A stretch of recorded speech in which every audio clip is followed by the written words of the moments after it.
Olá, meus seres, eu espero que tudo bem com vocês. Vamos pensar na revisão para o vestibular da Universidade Estadual de Ponta Grossa. Revisão no nosso canal para a UEPG. Se você não é inscrito ainda, inscreva-se no nosso canal, deixe seu like, ative as notificações, apoie o nosso projeto aí, mandando também o seu comentário, se você gostou ou não gostou, se você acha que isso vai cair, não acha, o que você acha da prova da UEPG, que é uma das provas extensas no estado do Paraná, é uma prova com muitas e muitas informações, então eu espero aí recortar um pouco desses assuntos e relembrar com vocês, para vocês fazerem uma excelente prova, passar o dedinho lá e ver o seu nome na lista de aprovados. Então seja muito bem-vindo ao nosso canal, muito bem-vinda ao nosso canal. Sempre agradecemos o apoio de todos vocês. E eu gostaria de começar já com espermatogênese, que é a gametogênese que ocorre no sistema reprodutor masculino. Gametogênese é o processo de formação dos gametas. A espermatogênese ocorre no interior dos túbulos seminíferos do testículo. E lá no interior do túbulo seminífero do testículo existe uma célula chamada espermatogônia. Essa célula é diploide. Então nós temos aqui a variação da ploidia. A espermatogênese vai ser dividida em 3 etapas. Multiplicação, que você tem divisões mitóticas para aumentar o número de espermatogônias. Crescimento, que não temos divisão, mas tem lá o período da interfase, G1, S, G2, duplicação do material genético, preparação, crescimento dessa célula. E aí vai começar a meiose. Então, nesse intervalo aqui, a gente tem a fase de crescimento. A espermatogônia cresceu e deu origem ao espermatócito primário. É a maior célula lá no interior dos túbulos seminíferos do testículo. A célula chamada espermatócito 1, espermatócito primário, mantém a ploidia, é uma célula diploide, mas você é sensível. E você lembra que isso aqui é um par de cromossomos chamado de homólogo, porque eu já quero colocar uma meiose aí junto, para matar 2 assuntos numa revisão só. Quando nós olhamos para esse par de cromossomo, ele não está duplicado ainda. Agora você vai olhar para baixo e aí ocorreu a duplicação desses cromossomos. Quando nós temos as 2 cromátides, parzinho de homólogos, vai começar a meiose, prófase 1, crossing over na prófase 1, trocando fragmentos de cromossomos homólogos. Metáfase 1, pareamento dos homólogos na placa equatorial. Anáfase 1, separação dos homólogos. E aí você vê a mudança na ploidia. A célula era diploide e passa a ser haploide. Só que veja, essas 2 células formadas são os espermatócitos secundários. O espermatócito 2, você tem aqui um cromossomo do par a menos e ele tem apenas um, cromossomo do par, e eles trocaram fragmentos. E esse cromossomo ali ele está duplicado, ou seja, com 2 cromátides.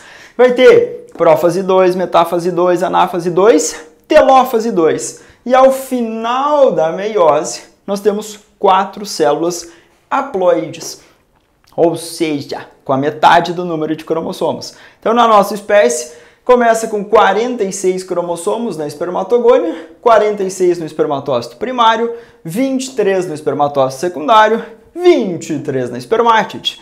E aí, essa espermátide vai passar por um processo de diferenciação, a espermiogênese. Ela vai sofrer mudança. Vai ter a formação do acrossoma, a pontinha do espermatozoide. Vai ter a formação da peça intermediária. Os centríolos vão originar os flagelos. E a gente vai ter a formação do espermatozoide.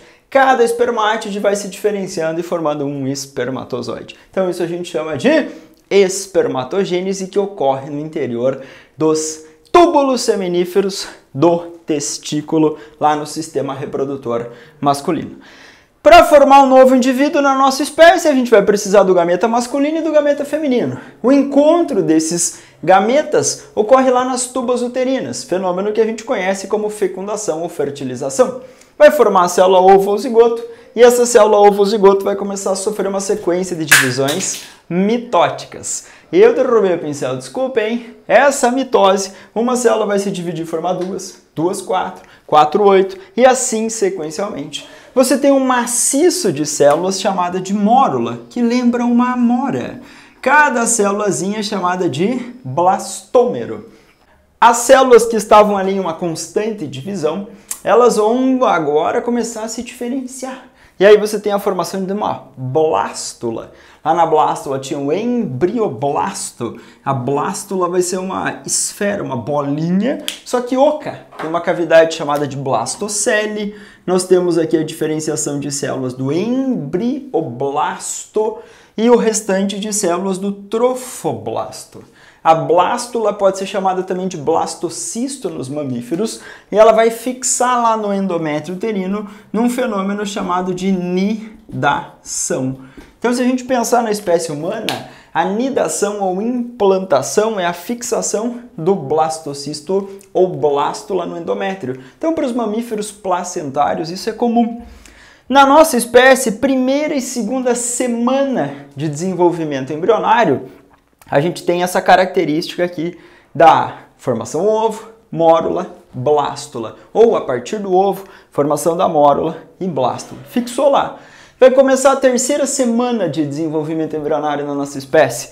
Gastrulação. Uma intensa migração de células. A gastrulação pode ser por embolia, epibolia, delaminação, entre outros tipos, de acordo com a movimentação das células. Então, cada grupo de animal, a gente pode aí um tipo de gastrulação. Com exceção dos poríferos, todos os outros animais passam por esse processo de gastrulação e a gente vê a formação da gástrula. A gástrula tem os folhetos embrionários, ecto, meso e endo nos animais triblásticos ou triploblásticos e só 2 folhetos embrionários diblásticos ou diploblásticos nos quinidários. Na gástrula a gente vê arquêntero, na gástrula a abertura do arquêntero é o blastóporo. Nos animais protostômios, o blastóporo origina a boca, nos animais deuterostômios, o blastóporo origina o ânus. A gastrulação é uma fase essencial para a vida dos animais. Durante a gastrulação, o futuro plano ou eixo corporal do animal vai ser definido. Nós olhamos para a gástrula, os folhetos embrionários vão começar a se diferenciar na fase de organogênese para a formação dos tecidos e dos órgãos. Se eu olhar para o meu encéfalo, para a minha medula espinal, elas surgem do folheto mais externo, chamado de ectoderme. Se eu olhar para os músculos, surgem do folheto mesodérmico. Se eu olhar para o fígado e para o pâncreas, surgem do folheto endodérmico. Mas isso ocorre durante a organogênese. Então os folhetos embrionários vão começar a se diferenciar para a formação de tecidos e órgãos durante a organogênese. E a organogênese mais famosa de todas é dos cordados. Os animais que têm notocorda, tubo nervoso dorsal, fendas branquiais ou faringiana, cauda pós-anal. E essas estruturas típicas de cordados aparecem no seu desenvolvimento aí. Ao longo do desenvolvimento embrionário, alguns cordados se mantêm, outros desaparecem. 2 estruturas que eu quero que você marque aí. A notocorda, que vai sustentar o tubo nervoso dorsal, também vai liberar substâncias químicas, sinais, para a ectoderme começar a sofrer um achatamento nas suas células, para formar placa neural, depois sulco neural e até a formação dessa estrutura aqui acima, que o Sócrates vai colocar como TN, que é o tubo neural. E esse tubo neural vai se diferenciar depois para formar o sistema nervoso central do futuro animal. Então, durante a organogênese, a gente vai ver formação de tecidos e órgãos. E na neurula dos cordados, tubo neural ou tubo nervoso dorsal, notocorda, são estruturas marcantes. A mesoderme é o folheto embrionário que vai envolver órgãos no interior do celoma. Então, essa estrutura chamada celoma é uma cavidade geral do corpo dos animais e ela vai abrigar órgãos. É uma cavidade que fica ao redor dos órgãos. Esses órgãos podem crescer livremente, se movimentar livremente. A formação de um celoma facilitou a movimentação e a flexibilização dos animais. Lembra que os animais celomados são os moluscos, anelídeos, artrópodes, equinodermos e os cordados. Então teremos essa caracterização. Se a prova for para a nossa espécie ou para outros mamíferos placentários, estruturas como cordão umbilical, uma estrutura derivada aí de um anexo embrionário chamado alantoide. O saco vitelínico também contribui um pouco para a formação, mas alantoide. Lá no cordão umbilical, nós temos duas artérias, e essas artérias carregam sangue venoso. Não esquece, a artéria do cordão umbilical carrega sangue venoso, e a veia do cordão umbilical carrega sangue arterial. Isso também acontece na nossa pequena circulação. As artérias pulmonares levam sangue do ventrículo direito do coração para o pulmão, e esse sangue é venoso. As veias pulmonares trazem o sangue do pulmão até o átrio esquerdo e esse sangue é arterial. Então, na circulação pequena ou pulmonar, a artéria pulmonar carrega sangue venoso, veia pulmonar carrega sangue arterial. E no cordão umbilical, as duas artérias carregam sangue venoso e a veia carrega sangue arterial. Então, a gente tem essa inversão em relação aos nomes e os tipos de sangue. E também temos o desenvolvimento da placenta a partir do córeo.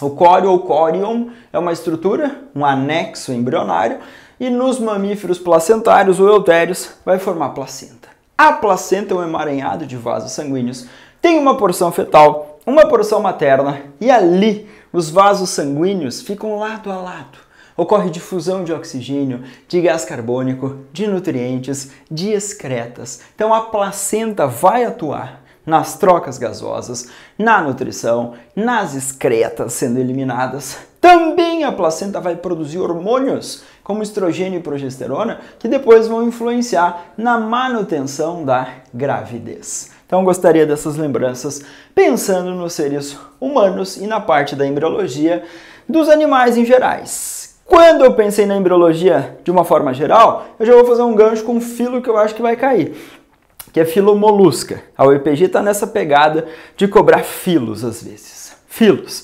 Já deu o desenho lá de uma ave é do filo cordata, classe das aves. Daí na última edição, filo cordata, classe dos mamíferos. Eu acho que eles vão para os invertebrados. Os invertebrados mais famosos para a prova são os plateumintes, os nematelmintes, os artrópodes, mas eu coloquei aqui molusca. A UEPG já cobrou de você questão do filo dos equinodermos. Quem faz isso no Brasil? Quem cobra lá sobre os equinodermos, assinale a correta. Então a UEPG fez isso. Molusca, vai, relembra a molusca. Dentro do filo molusca nós temos animais triblásticos, esquizocelomados e protostômios. Então essas são características embrionárias. Molusca significa animal de corpo mole. Nós podemos dividir a classe, o filo em classes. Nós teremos os gastrópoda, bichinho com pezinho na região do estômago, lesma sem concha e caracol com concha. A concha serve para um abrigo do bichinho. A concha serve como proteção. A concha evita a perda de água para o ambiente. Todo molusco tem concha? Não. Lesma é lesma e caracol é caracol. Ok?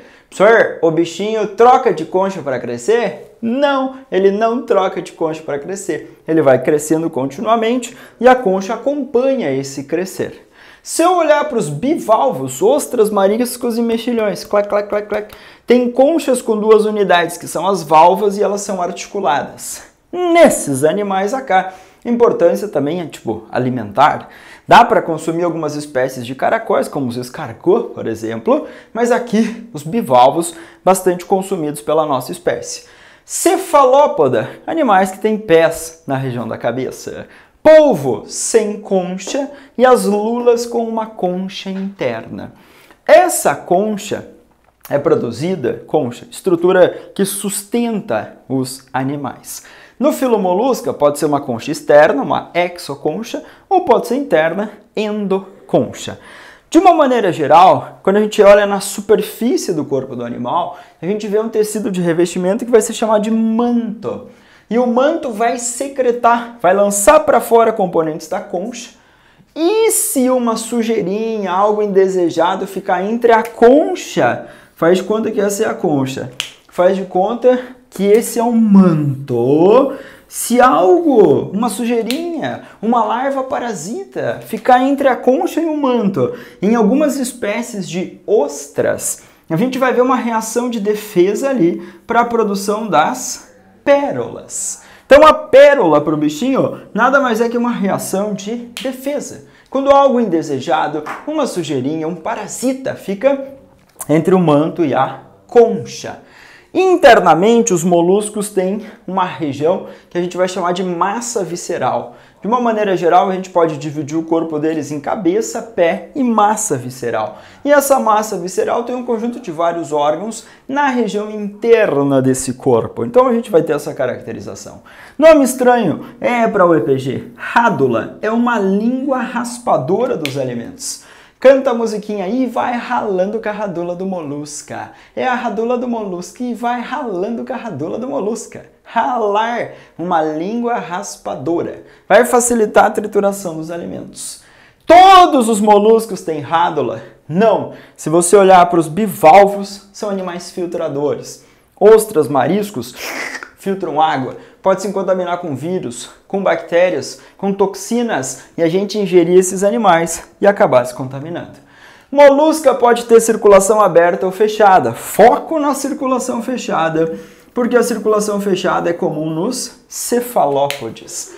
Polvos e lulas são animais com circulação fechada. Se a prova fazer comparado, os anelídeos, minhocas, sanguessugas também têm circulação fechada. Se a prova fazer comparado ainda com os vertebrados, peixes, anfíbios, répteis, aves, mamíferos, também tem uma circulação chamada de fechada. Então a circulação fechada, ela permite o transporte do sangue numa velocidade maior, numa pressão maior, sendo mais eficazes em trocas. E nesses animais aqui, cefalópodes, que são mais ativos, a gente vê essa circulação fechada bem eficazmente funcionando. Molusco pode respirar pela pele, respiração cutânea, pode ter uma respiração branquial ou ainda uma respiração que a gente chama de pulmonar, na região da cavidade do manto dos bichinhos. Então, uma diversidade de animais do filo molusca que dá para consumir.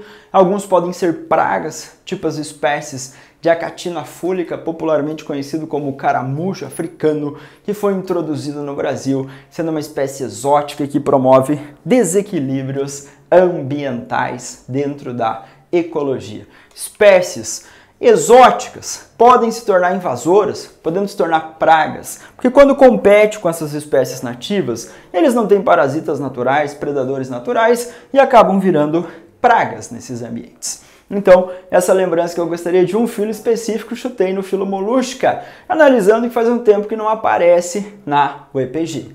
Pensando em plantas, pteridófitas faz tempo que não aparece também. Ultimamente estavam sendo privilegiados outros grupos.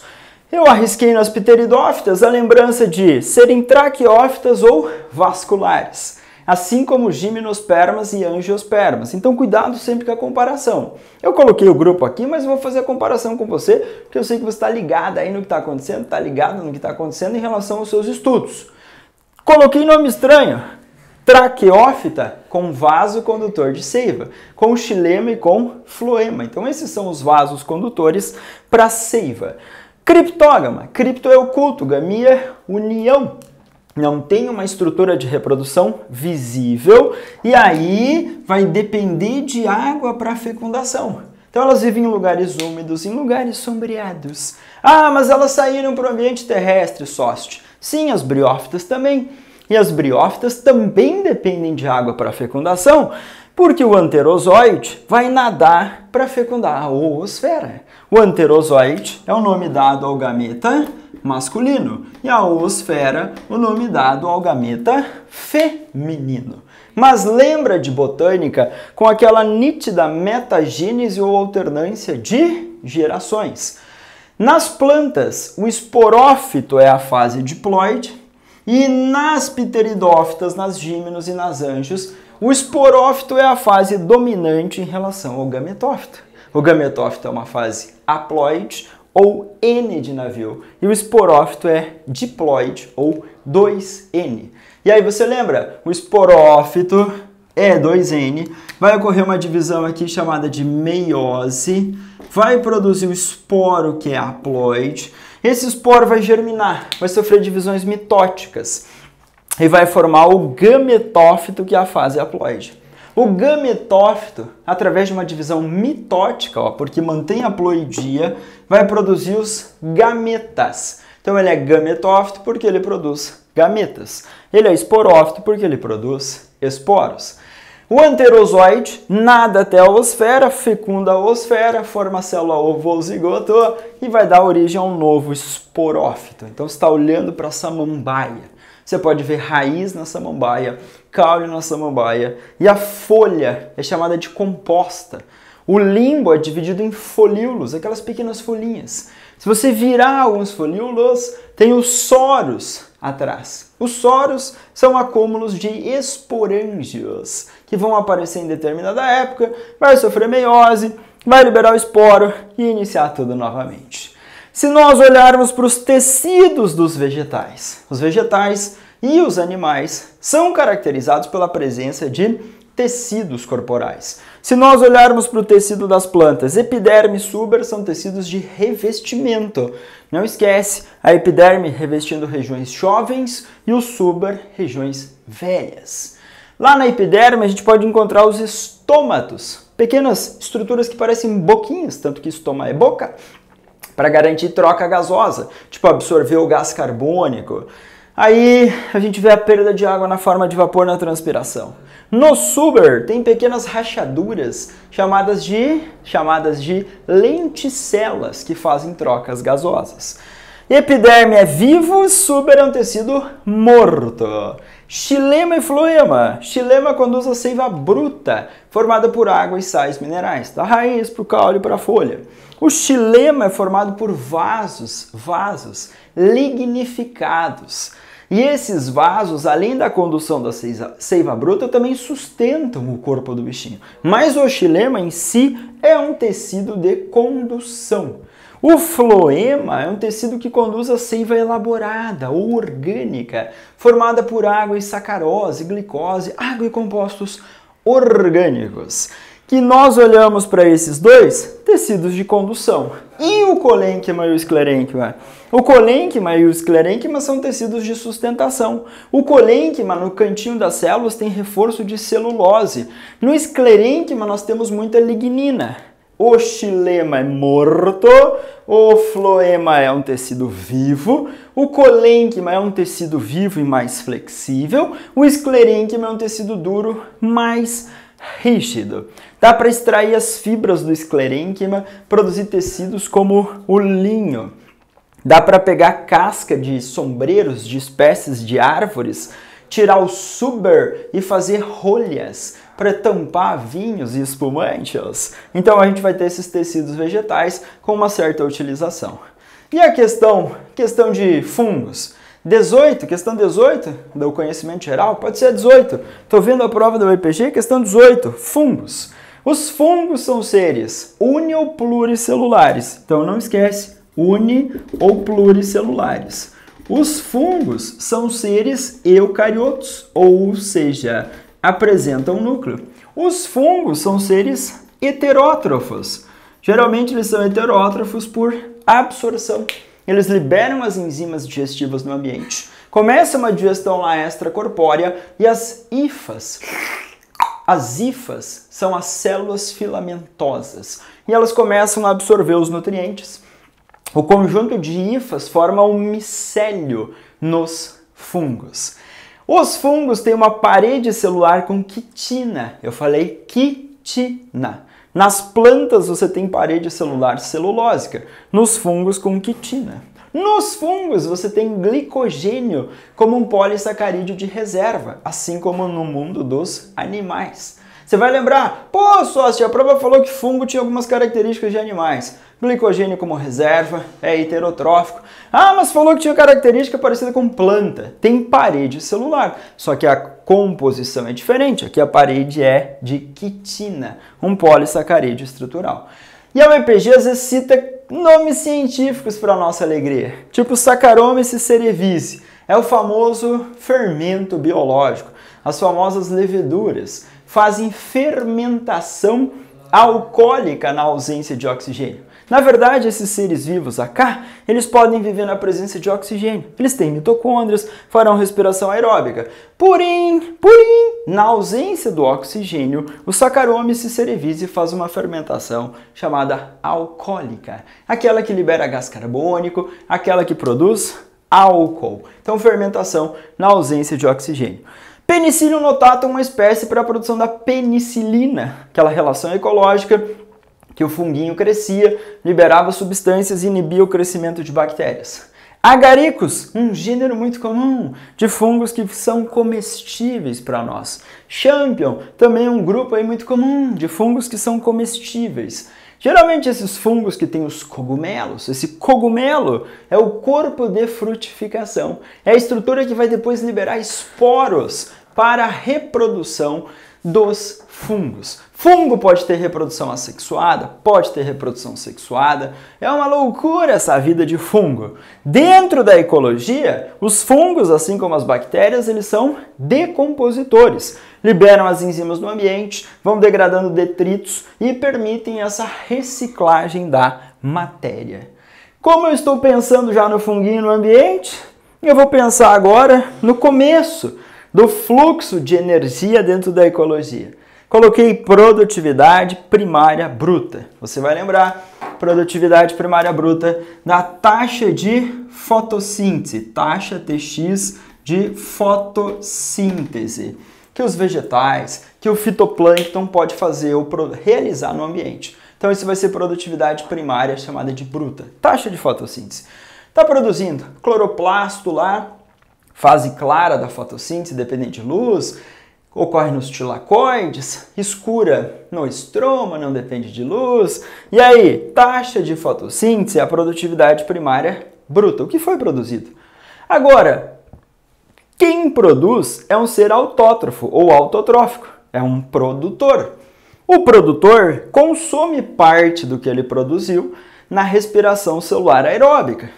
Quando você tem produtividade bruta, taxa de fotossíntese, menos o que foi consumido, aí você tem a produtividade primária líquida. Não esquece que a produtividade primária líquida vai ser dada pela taxa de fotossíntese, que é o que foi produzido, menos a respiração, que vai representar o consumo.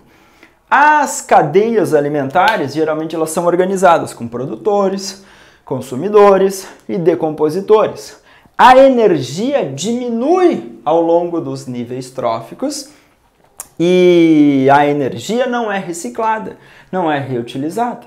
Os decompositores conseguem atuar e promover a reciclagem da matéria, mas não da energia. Se eu estou no primeiro nível trófico, produtores, então eu vou pensar em produtividade primária. Mas e o consumidor primário, sócio? O consumidor primário é o quê? É o ocupante do segundo nível trófico. Ele é um herbívoro, se alimentando dos vegetais. Aí vem um animal e se alimenta desse animal que está se alimentando do vegetal. Opa, ele é um consumidor secundário. Ele é um consumidor secundário, ele ocupa o terceiro nível trófico. Então faça essa organização maravilhosa em ecologia. Se eu olhar para as relações ecológicas, existiam relações entre seres de uma mesma espécie. Colônia, sociedade eram harmônicas. Canibalismo e competição, desarmônicas. E relações interespecíficas entre seres de espécies diferentes. Harmônicas, mutualismo, protocooperação, comensalismo, inquilinismo. Desarmônica, parasitismo, predatismo, competição, amensalismo. Então cuidado com os exemplos.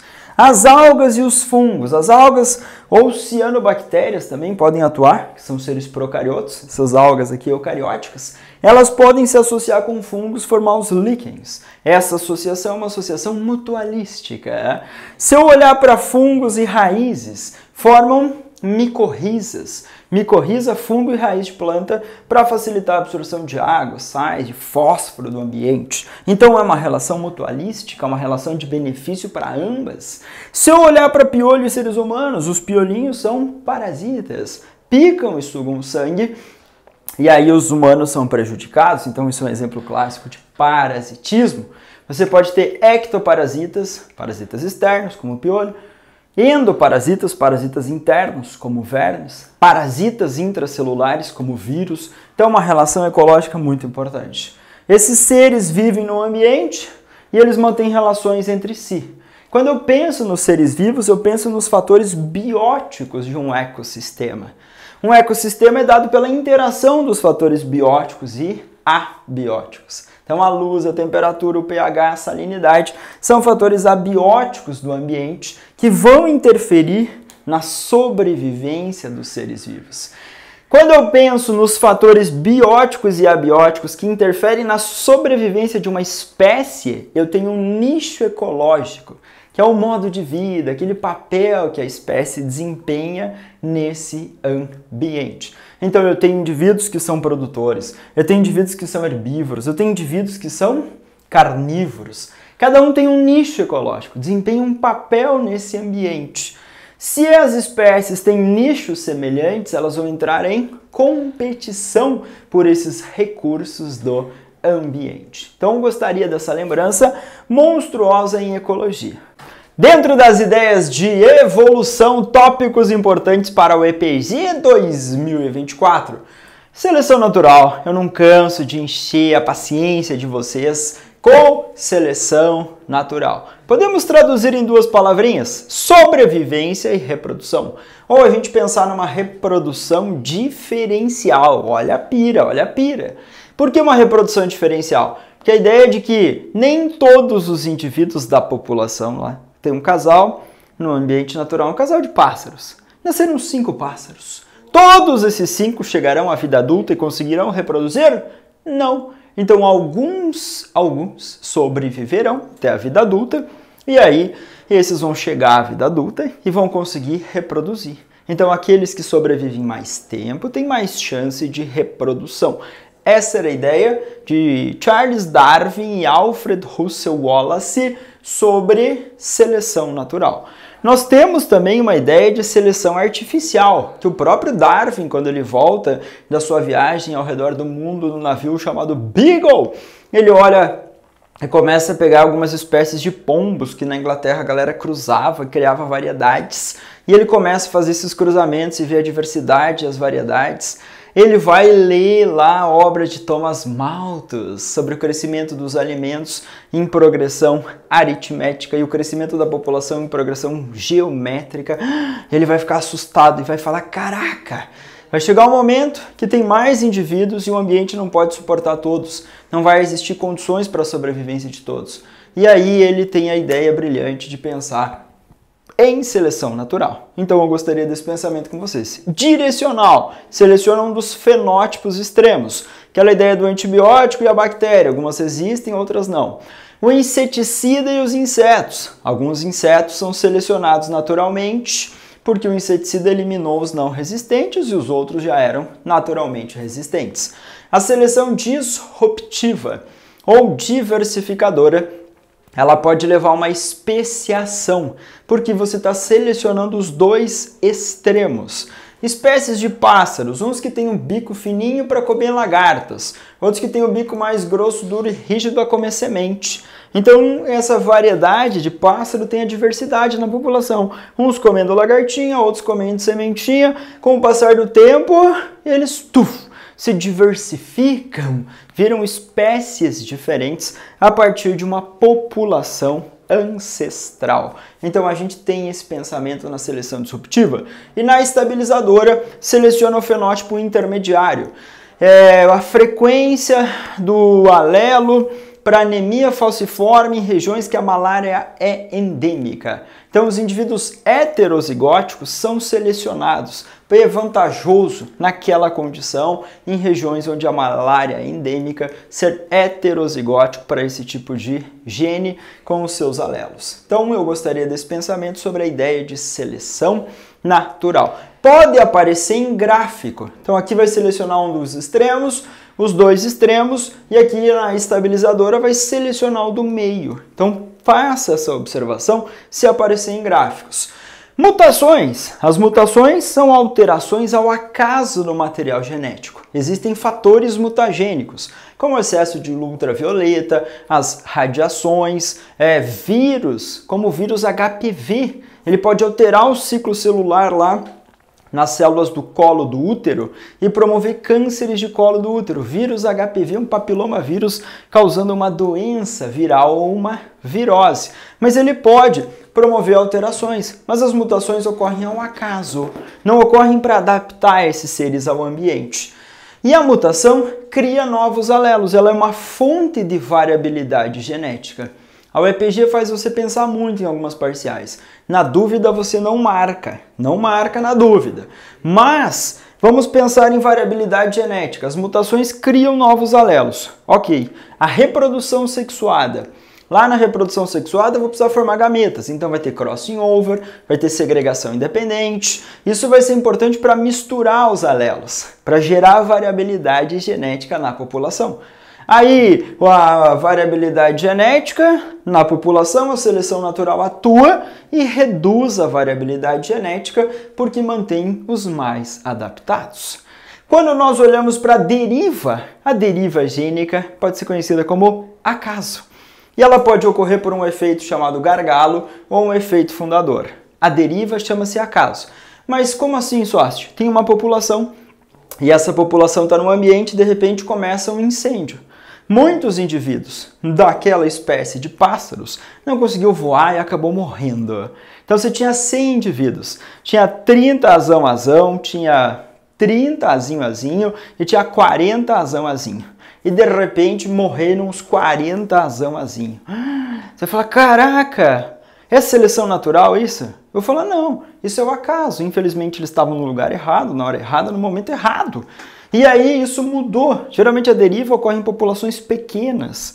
E ela vai alterar bruscamente a frequência dos alelos da população.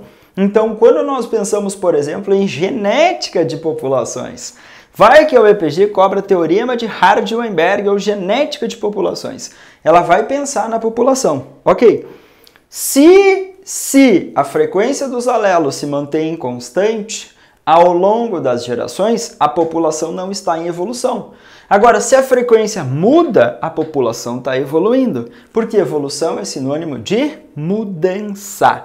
Evolução é sinônimo de mudança. Ponto! O efeito gargalo, que é a deriva, ela vai alterar a frequência dos alelos. Então isso é um fator que a gente vai chamar de evolutivo. As mutações são fatores evolutivos. As migrações, entrada ou saída de indivíduos da população, vão alterar a frequência de genes. A seleção natural vai alterar a frequência de genes. Então esses são fatores evolutivos. O teorema de Hardy-Weinberg ou a genética de populações, ela vai ocorrer quando não existirem os fatores evolutivos atuando, quando as populações forem infinitamente grandes ou o maior possível, quando todo mundo cruza com todo mundo, ou seja, os cruzamentos são ao acaso. Aí a frequência dos alelos se mantém constante. O alelo é a forma mutante de um gene. E o gene era um pedacinho de DNA. O gene, que vai orientar a formação de um RNA mensageiro ou de uma proteína. Esses alelos aqui, frequência do azão mais frequência do azinho igual a 1, ou 100%. Hardy-Weinberg chamaram frequência de azão o P, frequência de azinho o Q. E aí, isso dá 1 ou 100%. Beleza. Se o exercício falar para você que o azão vale 0,6, quanto vale o azinho? Matematicamente, põe 0,6 aqui, frequência 0,6 mais frequência de azinho igual a 1, passa o 0,6 para lá, 1 menos 0,6, 0,4. Então, tem que dar 1. Tem que dar 1 se a população está em equilíbrio. Frequência dos genótipos, azão, você vai calcular com o P quadrado. Azão, P, 2 vezes P vezes Q. E o azinho, você vai calcular com o Q quadrado. Então ele perguntou ao SWAST para eu descobrir a frequência do alelo azinho e depois a frequência dos heterozigóticos nessa população. Então o heterozigoto é o azão-azinho, você vai fazer o quê? 2 vezes o P vezes o Q. Quanto vale o P? O P vale, esse aqui é o P, esse aqui é o Q. O P vale 0,6 e o Q 0,4. 2 vezes 0,6 vezes 0,4, isso aqui é 0,48 ou 48% da população mantém um genótipo heterozigótico. Se a população está em equilíbrio de Hart, na próxima geração e na próxima, isso vai se manter constante. Então essa manutenção constante faz parte desse princípio da genética de populações, o equilíbrio de Hardy-Weinberg. Muito tempo que a RPG não cobra, estou chutando uma ideia aleatória de genética. As outras ideias de cruzamentos, os tipos, vocês dominam. Eu confio em vocês e vocês vão brilhar. Então eu quero fazer um pensamento agora sobre tecido, célula e fisiologia dos humanos. Coloquei num blocão aqui também. Tecido muscular. Na última prova, tecido conjuntivo. Penúltima, tecido epitelial. Daí apareceu sangue, vai. Ou epitélio ou muscular. Eu arrisquei no muscular. Também epitélio já apareceu esses dias. Muscular. Dá pra falar muita coisa. 3 variedades. Músculo liso, estriado cardíaco e estriado esquelético. Se eu olhar para o músculo liso, aquele que tem a fibra fusiforme, em forma de fuso assim. Geralmente um núcleo centralizado. Tem capacidade mitótica. É encontrado na parede de órgãos ocos. Então na parede de veias, ó, sente a artéria pulsar. Eu falei, sente a artéria pulsar. Tum, tum, tum, artéria pulsando. Artéria pulsando. Parede de músculo liso.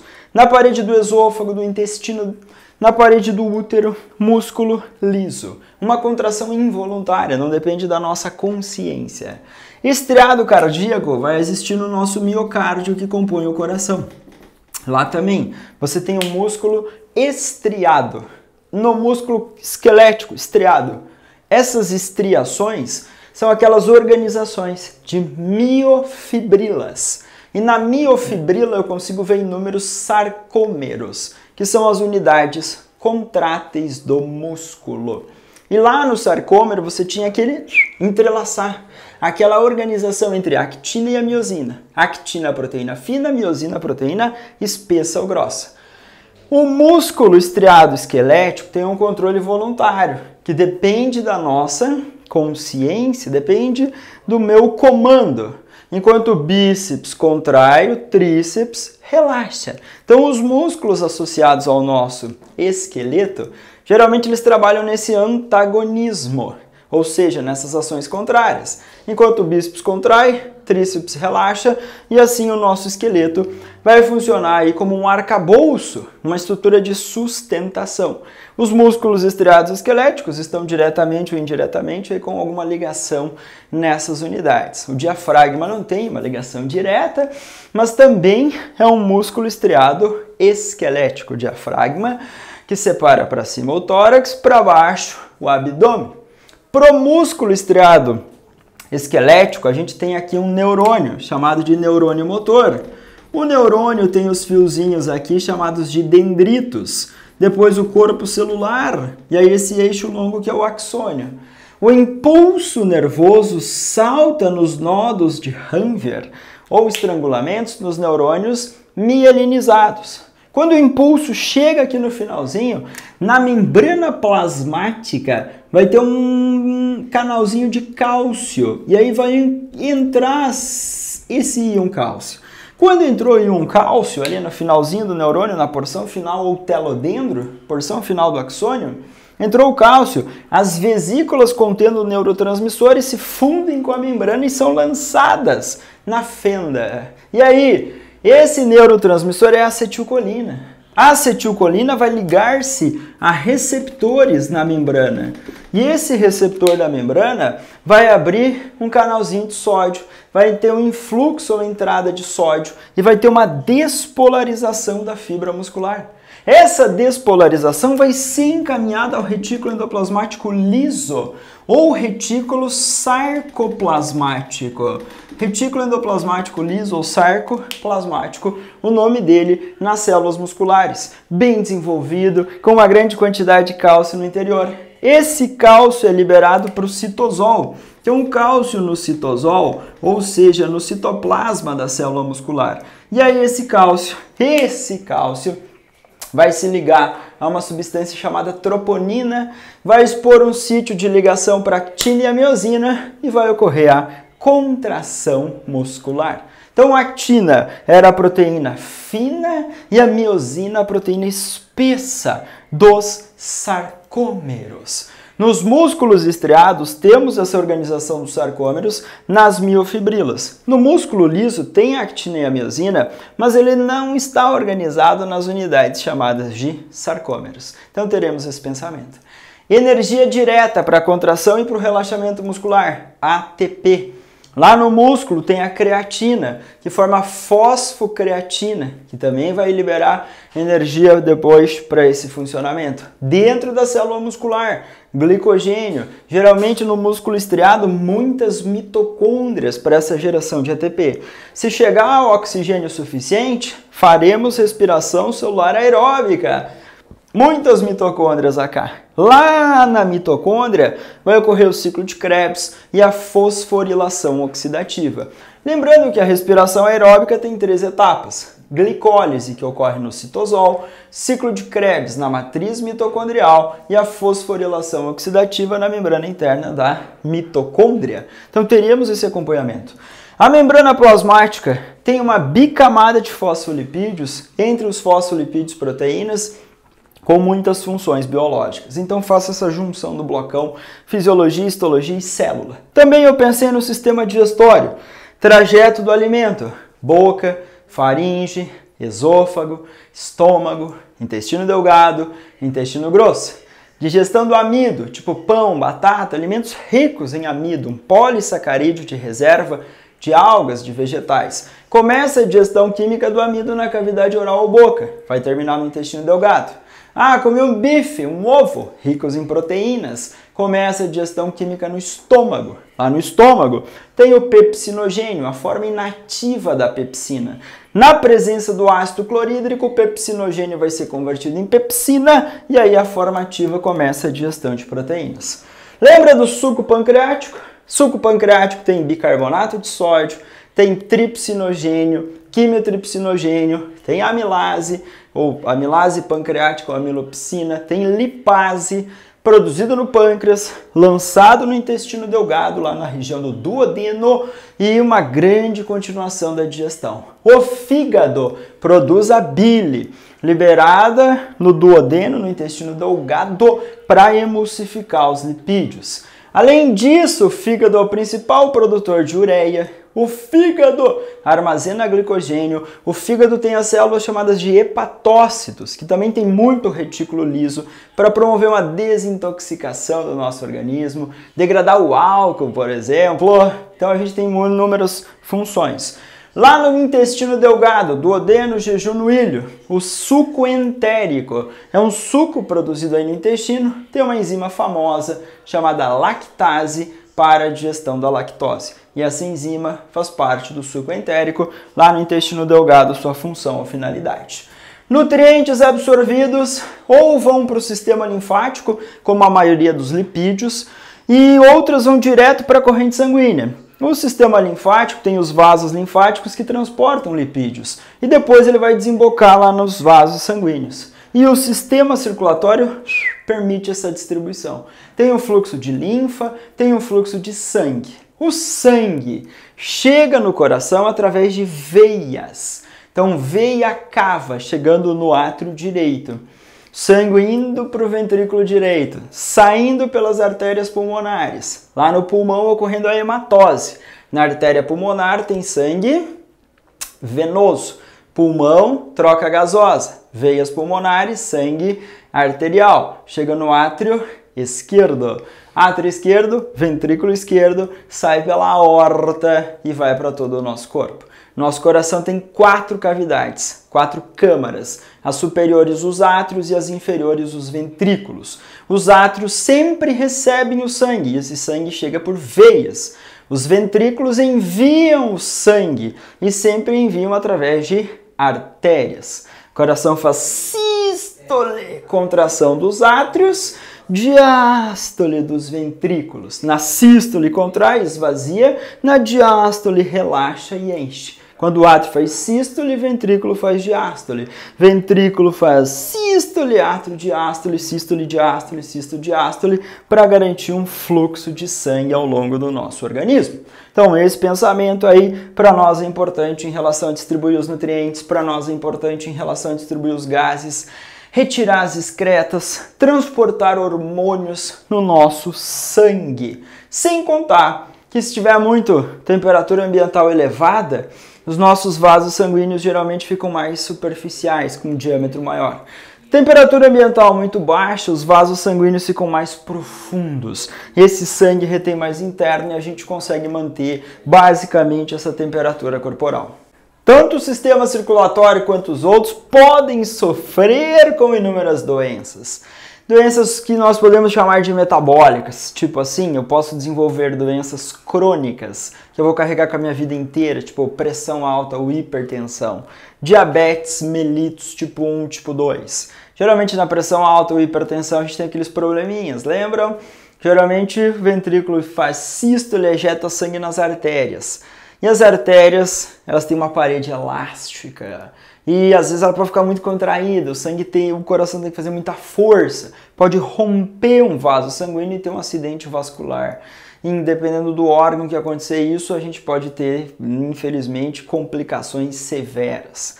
Na diabetes tipo 1, falta insulina, na tipo 2, resistência à insulina. Então nós teremos essas preocupações. Mas nós temos doenças que geralmente a prova coloca como causadas por vírus, bactérias, protozoários e vermes. Das viroses, é comum a prova errar já se é vírus ou bactéria que causa. Então já dá para eliminar umas parciais por aí. Por exemplo, dengue e febre amarela eram arboviroses, vírus transmitidos por artrópodes, tipo Aedes aegypti, mosquito, pica, suga sangue, recebe o vírus de uma pessoa contaminada e aí quando ele realizar a picada de uma outra pessoa, introduzir saliva, o vírus vai junto. Temos vacina regular no nosso calendário de vacinação para febre amarela. A Anvisa aprovou esse ano de 2023 uma vacina para dengue, mas não está ainda no nosso calendário de vacinação. Síndrome da imunodeficiência adquirida, AIDS. Não esquece que o vírus da AIDS ataca uma célulazinha chamada de linfócito TCD4. O linfócito é uma célula de defesa. Reduzindo a população de linfócitos, reduz a resposta de avisar o nosso organismo que a gente está sendo invadido. Retrovírus, um vírus que tem RNA como material genético e, além do RNA, a enzima transcriptase reversa para produzir um DNA. Esse DNA do vírus pode se incorporar no DNA da célula chamada linfócito e formar o provírus, isso garantindo um ciclo chamado de ciclo lisogênico desse vírus. Covid-19, gripe, doenças transmitidas por secreções, nariz, boca, espirro. A gente vai fazer a transmissão desses micro-organismos. Na Covid-19, uma revolução, a produção de vacinas de DNA, vacinas de RNA. Então esse DNA e esse RNA, eles carregam a informação para a produção de proteínas virais. E essas proteínas expressas nas nossas células são reconhecidas pelo sistema imune como estranha.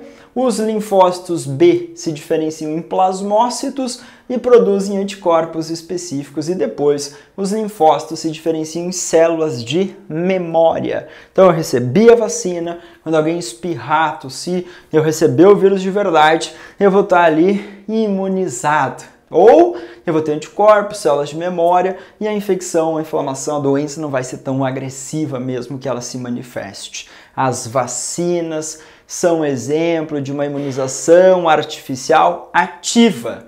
Ativa porque ela estimula o organismo a produzir anticorpos.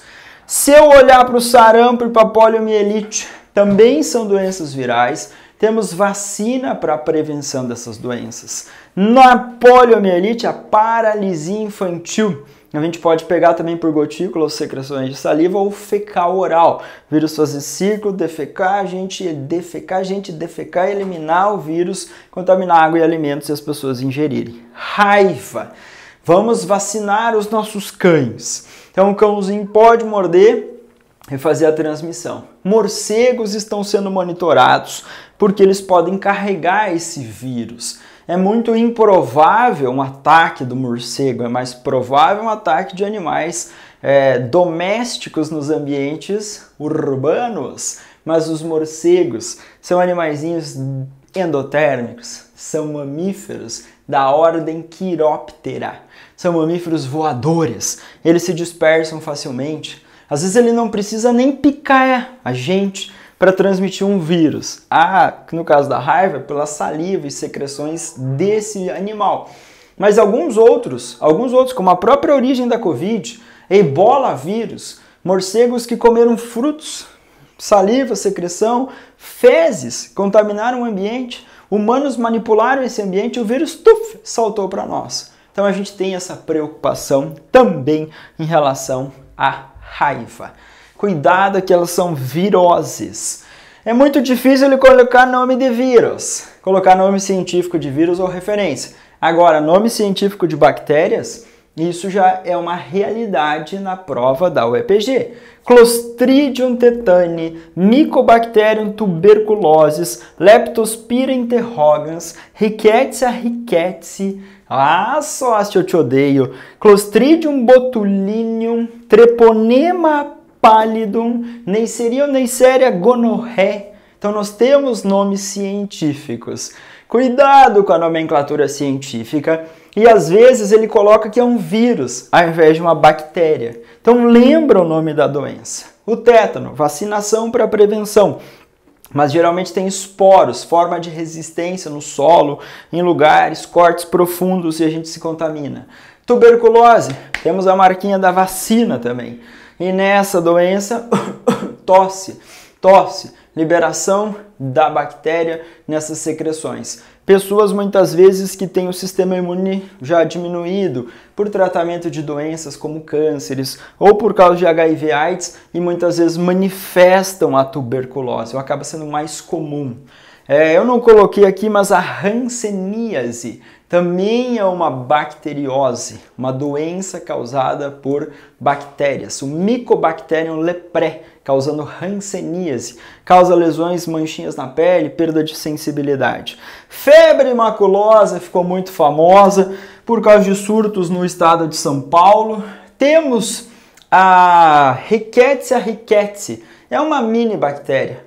E essa Rickettsia, ela vive lá em reservatórios como capivaras.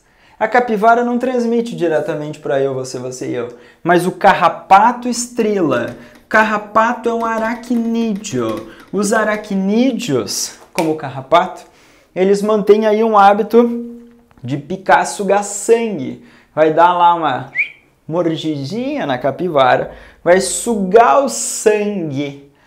Os carrapatos são aracnídeos. Se são aracnídeos, tem o corpo dividido em céfalo, tórax e abdômen.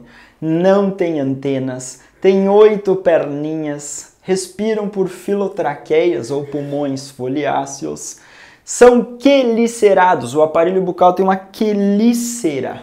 Carrapatos, aranhas e escorpiões são aracnídeos. Se eu olhar para esse aracnídeo, pica, suga sangue da capivara. Eu só acho, vou lá, estendo a minha redinha, minha toalha, vou fazer piquenique no parque. E aí eu ponho a mãozona lá e o carrapato pica e vai se alimentar do meu sangue. Na injeção da saliva, ele libera a saliva com anestésicos, com anticoagulantes e tá lá Rickettsia rickettsii. E eu posso manifestar febre maculosa. Pode ser agressiva e infelizmente nos matar. Botulismo, comendo os alimentos enlatados. Clostridium botulinum gosta de um ambiente anaeróbico, sem o oxigênio disponível, libera as toxinas, a gente pode fazer ingestão, promover paralisias severas. Neisseria gonorrhoeae e Treponema pallidum são bactérias transmitidas por contato sexual. Então, são infecções sexualmente transmissíveis, ou seja, ISTs. Campanhas para o uso de preservativos para tentar amenizar e reduzir a transmissão.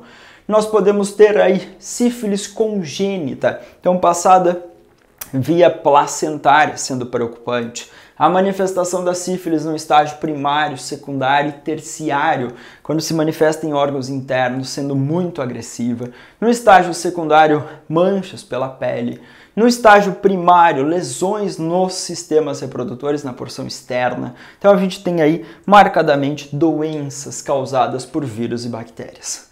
Desse apanhado geral, desde a espermatogênese, a gente passou pela êmbrio, passou pela botânica, passou pela zoologia, E passamos por ecologia, evolução, humanos, fisiologia, histologia e doenças. Eu espero ter ajudado você aí nessa caminhada para o EPG. Eu espero que você faça um excelente vestibular da UEPG e que seja o último da sua vida. Eu sei que muitos vão fazer ainda provas como a UniOeste, a segunda fase da Federal. Mas, bora! Quem está fazendo o EPG, nós estamos aqui na torcida por vocês. Se você não é inscrito, inscreva-se no nosso canal, apoie nosso projeto, deixe seu like, deixe seu comentário, ative as notificações para as nossas aulas chegarem mais rápido até vocês. Boa prova para todos vocês!